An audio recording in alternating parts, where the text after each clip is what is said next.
आइए बिहार की गर्माती राजनीति पर फटाफट एक फेस ऑफ देख लेते हैं। मेरे साथ दो बड़े नेता जुड़ रहे हैं, आरजेडी की तरफ से शक्ति यादव साहब और बीजेपी की तरफ से ऋतुराज सिन्हा। शक्ति यादव जी, पहला सवाल मेरा आप ही से। आज दिन में आप लोगों ने प्रेस कॉन्फ्रेंस की और कहा कि बीजेपी ऑपरेशन सिंदूर पर राजनीति करके चुनावी फायदा लेना चाहती है, पर यह तो सच है ना कि पीएम मोदी के नेतृत्व में 75 साल में पहली बार पाकिस्तान के अंदर जाकर आतंकी कैंपों को ध्वस्त किया गया। क्या यह बड़ा काम नहीं है? क्या इसका श्रेय नहीं मिलना चाहिए? अच्छा, आप इसी 75 साल की बात कर रहे हैं। बांग्लादेश अलग किसने किया? इस देश की सेना नहीं ना। हम उसके जज्बे को, शौर्य को हम सैल्यूट करते हैं, लेकिन सीज फायर क्यों हुआ? ट्रंप ने क्या कहा? बिजनेस को लेकर के क्या कहा? सीज फायर किसने करवाया? हम नहीं। ये सारे बातें उधर ही से आ रही है। सबसे बड़ा सवाल है सुमित जी, मैं पूरी ईमानदारी से एक बात कहना चाहता हूँ। बिहार को चाहिए रोटी, बिहार को तरक्की चाहिए। बिहार के अंदर में अगर पहले से और अब में देखिएगा तुलनात्मक, बिहार एक अपराध का, एक भ्रष्टाचार का हब है। मुख्यमंत्री के इर्द गिर्द चारों तरफ भ्रष्टाचार है और नीतीश जी अस्वस्थ हैं, अचेत है। प्रधानमंत्री जी लाभ लेकर के भाजपा को स्थापित करना चाहते हैं, लेकिन बिहार की जनता इन चीजों पर पैनी नजर रख रही है। प्रधानमंत्री जी आए हैं एज ए भाजपा नेता के रूप में, प्रधानमंत्री के रूप में आते तो अलग बात था जी। चलिए मैं एक क्विक रिएक्शन लेता हूं ऋतुराज से। ऋतुराज, बीजेपी पर इल्जाम है ऑपरेशन सिंदूर पर राजनीति कर रही है, चुनावी फायदा उठाना चाहती है।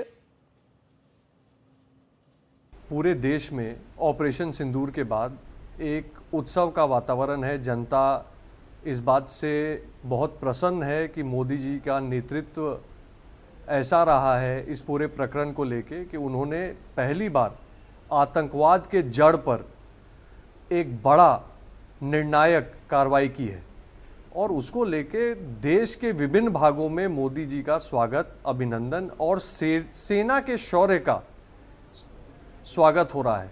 उसी प्रकार से पटना में भी हुआ। इसको राजनीति और चुनाव से जोड़ के देखने का कोई मतलब नहीं। शक्ति जी, मेरा अगला सवाल आपसे है कि आज जिस तरीके से रोड शो में पटना की सड़कों पर भीड़ दिखाई दी, उससे तो देखकर साफ लगता है कि बीजेपी की तैयारी जोरदार है। मोदी बीजेपी के सबसे बड़े चेहरे हैं। आपके पास कोई तोड़ है क्या मोदी के चेहरे का? आपने 2020 के चुनाव के परिणाम भी देखे। तेजस्वी यादव वो विश्वसनीय चेहरे हैं जनता के कि अपने ही पिच पर सारे पोजीशन को लाके खड़ा करते हैं। इसमें अगर नाइंसाफी नहीं होती, चुनाव आयोग की अलग से सक्रियता नहीं होती भाजपा के पक्ष में, तो निश्चित तौर पर हमारी सरकार बनती। क्योंकि चेयर लीडर के रूप में जब कोई संवैधानिक संस्थाएं काम करती है तो सवाल उठ ही जाते हैं। आप देखिएगा 25 में बिहार के अवाम नया बिहार, तेजस्वी सरकार पूर्ण बहुमत की बार के संकल्पों के साथ आगे बढ़ रही है। भाई, लोगों को चाहिए बेरोजगारी से मुक्ति चाहिए, विकास सटे लोगों के लिए, नहीं डेवलपमेंट फॉर ऑल। आखिर 94 लाख परिवार जाति गणना के बाद बिहार में अगर 6,000 से आय से नीचे माहवारी के रूप में, तो समझ सकते हैं कि बिहार कहाँ खड़ा है। अगर पोर्टलों पर 3 करोड़ से अधिक लोग भारत सरकार के आंकड़े के हिसाब से बाहर में जाके काम करते हैं, पलायन कर रहे हैं, तो बिहार को समझ सकते हैं कहाँ। तो सर्टेन लोगों का विकास अगर हो गया तो विकास का पैमाना नहीं हो सकता। मैं आपसे अगला सवाल शक्ति जी ये जानना चाहता हूं कि इन दिनों लालू जी के परिवार में आंतरिक कलह चल रही है तेज प्रताप यादव के मामले को लेकर। आपको लगता नहीं है कि चुनावों में आपको इस वजह से नुकसान हो जाएगा? ये निजी निर्णय है और उस पर पार्टी के राष्ट्रीय अध्यक्ष का एक फैसला भी आया, आप लोगों ने देखा है। सार्वजनिक जीवन और निजी जीवन के असर सार्वजनिक जीवन के स्वयं पर पड़ता है। सवाल नंबर 2, वो सवाल कैसे खड़ा कर सकता है जिन लोगों ने स्वयं सगनी का परित्याग कर दिया, वो लोग आज इनकी चर्चा कर रहे हैं, राष्ट्रवादी बन रहे हैं, अब विकास पुरुष बन रहे हैं। हम नहीं जाना चाहते बिलो द बेल्ट किसी प्रकार की टिप्पणी पर, पॉलिटिक्स पर। तेज प्रताप जी का निर्णय है, एडल्ट है, उनके निर्णय, कोई पहले नहीं, न जाने हजारों कपड़ों के इस तरह के प्रत्याग की खबरें आती है। हम किसी पर कोई आक्षेप नहीं करते हैं, उनकी निजी जीवन का निजी फैसला है। सार्वजनिक जीवन की जब बात आती है तो उन विषयों पर मेरी राय स्पष्ट है। लोक लज्जा का सवाल हो, सामाजिक संघर्षों को अगर कोई अलग से आघात पहुंचता है तो नेतृत्व स्वयं सामयिक निर्णय लेता है और निर्णय से आप भी अवगत हैं।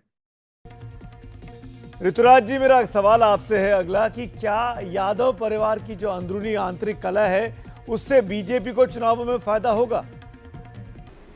देखिए, ये मेरा पर्सनल व्यू है इस पे कि ये 2 अडल्ट्स का पर्सनल मैटर है।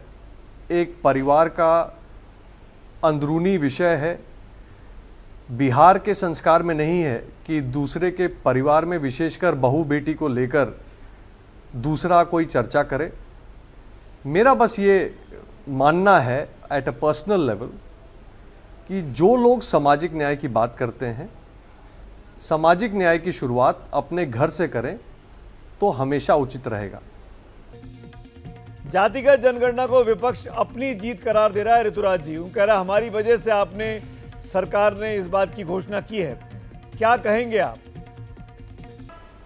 देखिए, जो लोग समाजवाद को जातिवाद में तब्दील करके और अपने परिवार का लाभ लेने का काम जिन्होंने 20 साल 30 साल किया है, वो सामाजिक न्याय के एजेंडे को कैसे अपना कह सकते हैं, ये तो कहना बहुत कठिन है। मोदी जी ने समाज के हर वर्ग को समुचित न्याय देने का जो प्रण लिया था, पिछले 11 साल में एक व्यापक रूप में उस पर कार्रवाई हुई है। और उसी का अगला चरण है कि जातिगत जनगणना से जो आंकड़े आएंगे उसको लेकर जो वंचित वर्ग है उसके लिए कल्याणकारी योजनाएं बनेंगी। देश का ओबीसी वर्ग इस बात को अच्छे से जानता है, दलित वर्ग इस बात को अच्छे से जानता है कि कुछ लोग इस विषय पर राजनीतिक रोटियां सेकेंगे और मोदी जी जैसे लोग सही में मादा रखते हैं कि गरीब गुरबा तक न्याय पहुंचाए सरकार। चलिए, धन्यवाद।